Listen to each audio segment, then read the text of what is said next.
हमारे संविधान में गुरुदेव शब्द यूज किया गया सोवरिन, हम संप्रभु हैं। लेकिन अगर आप ध्यान से देखें, गुलामी के नाम चल रहे हैं, गुलामी के निशान चल रहे हैं, गुलामी की कुरीतियां, गुलामी की कुप्रथाएं, गुलामी की पुलिस व्यवस्था, गुलामी की न्याय व्यवस्था, गुलामी की प्रशासनिक व्यवस्था, गुलामी की व्यापार व्यवस्था, गुलामी की टैक्स व्यवस्था। अगर आप व्यवस्थाओं को देखें तो पता चलेगा जो चल रहा है ये हमारा अपना नहीं है। या तो ये 15वीं शताब्दी के बाद शुरू हुआ या तो 18वीं शताब्दी के बाद शुरू हुआ।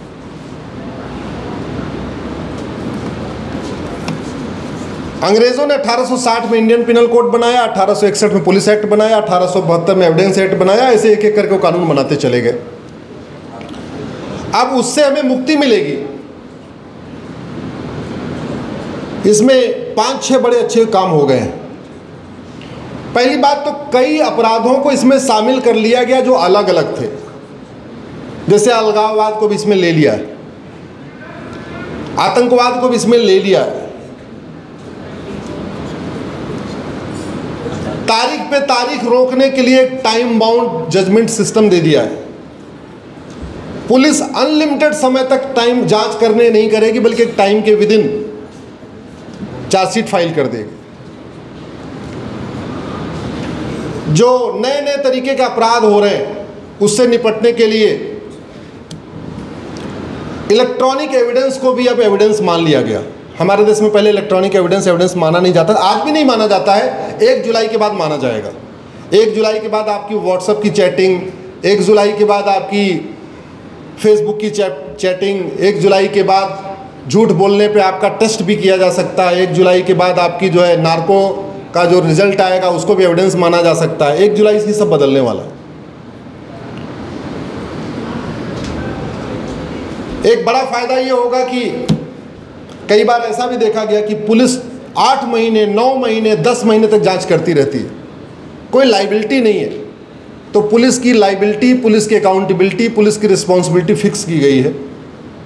जजों की अकाउंटेबिलिटी फिक्स की गई है कि आप तारीख पे तारीख अनलिमिटेड नहीं देंगे, बल्कि आपको पर्टिकुलर टाइम फ्रेम में आपको काम करना है।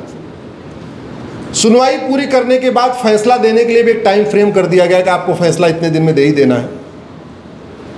तो मेरा ये मानना है कि लोगों को न्याय मिलने में अभी काफ़ी सहूलियत हो जाएगी। सुधार और ज़रूरत है, और भी होता रहेगा, आगे भी ज़रूरत पड़ेगी। क्योंकि मेरे पास ये अमेरिका का फेडरल पिनल कोड है। अमेरिका ने बड़ा अच्छा किया, उन्होंने भ्रष्टाचार अपराध के सारे कानूनों को एक कानून में मर्ज कर दिए, चैप्टर वाइज। जब इसमें 150 चैप्टर है, सारे के सारे अपराध उन्होंने एक किताब में शामिल कर दिया। तो पुलिस के लिए FIR लिखना आसान होता है, उसको 10 किताब नहीं खोलना, 15 किताब नहीं खोलना। आप जो कंप्लेन देंगे वो इस पे इंडेक्स पे जाएगा, चैप्टर नंबर 1 ये, चैप्टर नंबर 2 ये, चैप्टर नंबर 3, जितने अपराध उतने चैप्टर है। बैंकिंग फ्रॉड भी इसी में है, साइबर फ्रॉड भी इसी में है, मर्डर, अटेम्प्ट टू मर्डर भी इसी में है, एक्सटॉर्शन भी इसी में है, यानी घूसखोरी, कमीशनखोरी, जमाखोरी, मिलावटखोरी, कालाबाजारी, नशा तस्करी, मानव तस्करी, सोना तस्करी, अलगाववाद, कट्टरवाद, जिहाद, घुसपैठ, सब कुछ इसी एक में ही है। तो ये FIR लिखना आसान होता है क्योंकि बेचारे जो कांस्टेबल है जिसको FIR लिखना है उसको 50 की 10 किताब खोलना नहीं, इधर उधर एक ही किताब में जाएगा, इंडेक्स में जाएगा, वहीं देखता चला जाएगा। 2 चीज़ों में बदलाव की ज़रूरत है मुझे लगता है संविधान में। पहला, हमने एजुकेशन को फंडामेंटल राइट बना दिया और उसमें सब प्रावधान जोड़ दिया आर्टिकल 21A। लेकिन 2 और बड़े बदलाव की ज़रूरत है।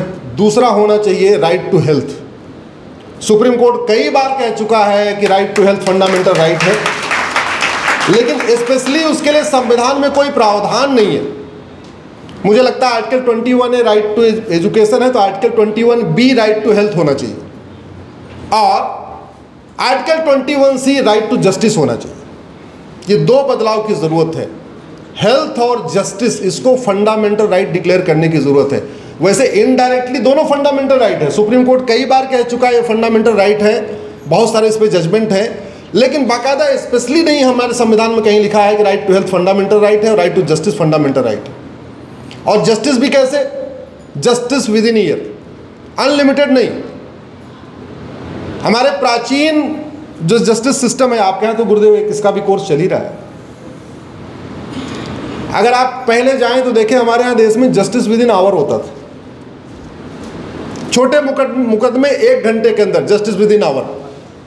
थोड़ा कॉम्प्लिकेटेड केस है, जस्टिस विद इन डे। 3-4 घंटे 5 लोग बैठे हैं, सुन रहे हैं, दोनों पक्षों को सुन रहे हैं।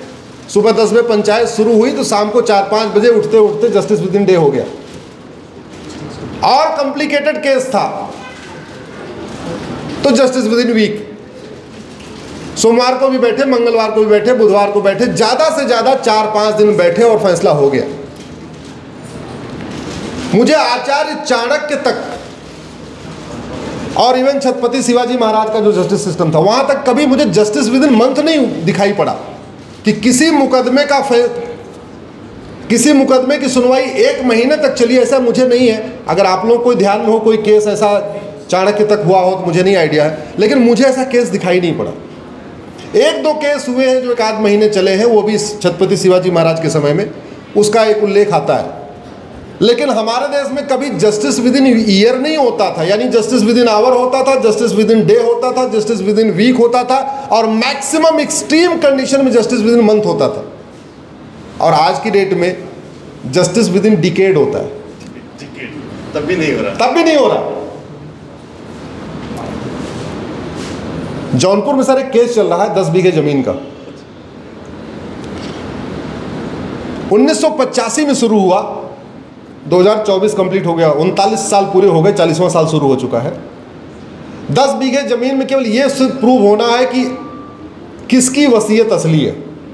एक ऐसे मिश्रा जी थे, उनके बच्चे नहीं थे, तो 2 लोगों ने उनकी वसीयत कराई। बस ये डिसाइड होना है किसकी वसीयत असली है, किसकी वसीयत नकली है। और ये केस अभी सबसे लोअर लेवल पे चल रहा है, चकबंदी अधिकारी उसको बोलते हैं, सीओ बोलते हैं उसको। जो लोग यूपी बिहार के होंगे उनको ये टर्म ध्यान होगा, उसको कंसोलिडेशन ऑफिसर कहते हैं, चकबंदी अधिकारी। उसके बाद वहां से अगर वो जीत जाए, 40 साल पूरे हो चुके हैं, तो अपील होगी एसओसी के यहाँ, वहां से जीत जाएगा, अपील होगी डीडीसी के यहाँ, वहां से जीत जाएगा, अपील होगी हाई कोर्ट में, नहीं चकबंदी कमिश्नर के यहाँ, वहां से जीतने के बाद अपील होगी हाई कोर्ट में, वहां से अपील होने के बाद अपील होगी सुप्रीम कोर्ट में। 40 साल हो चुका है, सबसे बॉटम लेवल पे है। अभी इसके बाद एसओसी, डीडीसी, चकबंदी commissioner, high court, supreme court. और जानते हैं क्यों? क्योंकि हमने झूठ के खिलाफ कानून नहीं बनाया। भारत में झूठ बोलना पाप तो है, झूठ बोलना अपराध नहीं है, और सारी समस्या का मूल कारण यही है। झूठों के झूठ कम करने के लिए भी योग को बढ़ाना जरूरी है। जनरली योगी आदमी झूठ नहीं बोलता, कम बोलता है, बहुत एक्सट्रीम कंडीशन में। योगी आदमी झूठ बोलता है किसी की जान बचाने के लिए, किसी की जान लेने के लिए नहीं झूठ बोलता। तो झूठ को गंभीर अपराध घोषित करना जरूरी है, स्वाभाविक सी बात है। उसके लिए भी संविधान में संशोधन करना पड़ेगा, क्योंकि आर्टिकल 19 में फ्रीडम ऑफ एक्सप्रेशन लिखा हुआ है, लेकिन ये नहीं लिखा हुआ है सच बोलने की आज़ादी है, झूठ बोलने की नहीं। हमारे देश में फ्रीडम, झूठ बोलना भी फ्रीडम ऑफ एक्सप्रेशन हो चुका है। और नतीजा ये है, कितनी बार हमने देखा प्रेस कॉन्फ्रेंस करके झूठ बोला जाता है। सामान्यतः 50% प्रेस कॉन्फ्रेंस में झूठी बोला जाता है, भाषणों में झूठ बोला जाता है, बाकी तो छोड़िए, जज के सामने झूठ बोला जाता है, एफिडेविट देके झूठ बोला जाता है। केवल एक कानून बन जाए कि झूठ बोलने पे 10 से 20 साल सजा होगी, ये कानून बनते ही झूठी शिकायतें बंद हो जाएंगी, झूठा एफआईआर बंद हो जाएगा, झूठी जांच बंद हो जाएगी, झूठा हलफनामा बंद हो जाएगा, झूठी गवाही बंद हो जाएगी। जैसे आपने कहा झूठ बोलने पे 10 से 20 साल सजा होगी, फादर भी बेटे के लिए गवाही, झूठी गवाही नहीं देगा। सोचेगा भैया ये बेटा तो फंसा, हम भी फंस जाएंगे, इसलिए कम से कम एक ही फंसने दो, दूसरा ना फंसे। भारत में न्यायिक व्यवस्था में एकदम अमूल चूल परिवर्तन हो जाएगा अगर हमने झूठ को गंभीर अपराध बना दिया। और दुनिया के कई देशों में झूठ बोलना गंभीर अपराध है। हमारे देश में जो सबसे बड़ा रिफॉर्म की ज़रूरत है, इसलिए मुझे पूरा विश्वास है आने वाले टाइम में झूठ को भी गंभीर अपराध घोषित किया जाएगा।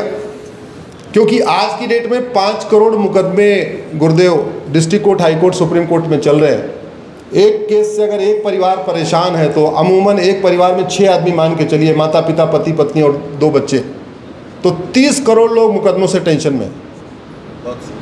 30 करोड़, 5 करोड़ परिवार मतलब 30 को, ऐसा थोड़ी जो तारीख पे तारीख जाता है उसी को टेंशन है। भाई पत्नी को भी टेंशन होती है, बच्चों को भी टेंशन होती है, माता पिता को भी टेंशन होती है।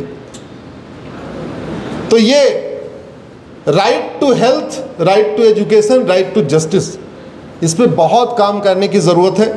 और जुडिशल रिफॉर्म के लिए सबसे आवश्यक यही है कि झूठ को गंभीर अपराध घोषित कर दिया जाए और जस्टिस विद इन ईयर लागू कर दिया जाए। जस्टिस विद इन ईयर लागू करने के लिए 4-5 बदलाव करना पड़ेगा। सबसे पहले तो 1 नेशन 1 पुलिस कोड लागू करना पड़ेगा। पुलिस हमारी चूँकि राज्यों के अधीन है, इसलिए वो स्वतंत्र निष्पक्ष होकर काम नहीं करती है, इंडिपेंडेंट होकर काम नहीं करती है। तो एक 1 नेशन 1 पुलिस कोड लागू करना पड़ेगा, लेकिन उसमें भी संविधान में संशोधन करना पड़ेगा। अभी पुलिस क्या है, वो स्टेट सब्जेक्ट बना हुआ है।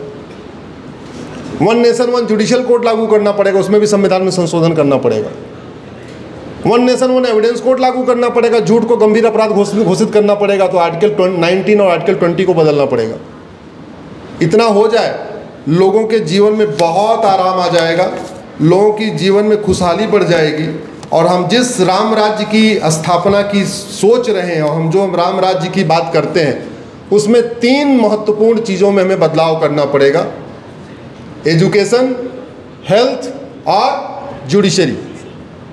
Right to education, right to health और राइट टू जस्टिस, इन 3 पे हमें बहुत काम करने की ज़रूरत है। राइट टू एजुकेशन पे भी काम शुरू हो चुका है, राइट टू हेल्थ पे भी काम शुरू हो चुका है, राइट टू जस्टिस पे भी काम शुरू हो चुका है। 1 जुलाई से आपकी 3 कानून लागू होने जा रहे हैं, लेकिन बहुत कुछ अभी इसमें और करने की ज़रूरत है और हमें पूरा विश्वास है कि आने वाले टाइम में इसमें बदलाव होगा। बहुत बहुत आभार, बहुत बहुत धन्यवाद।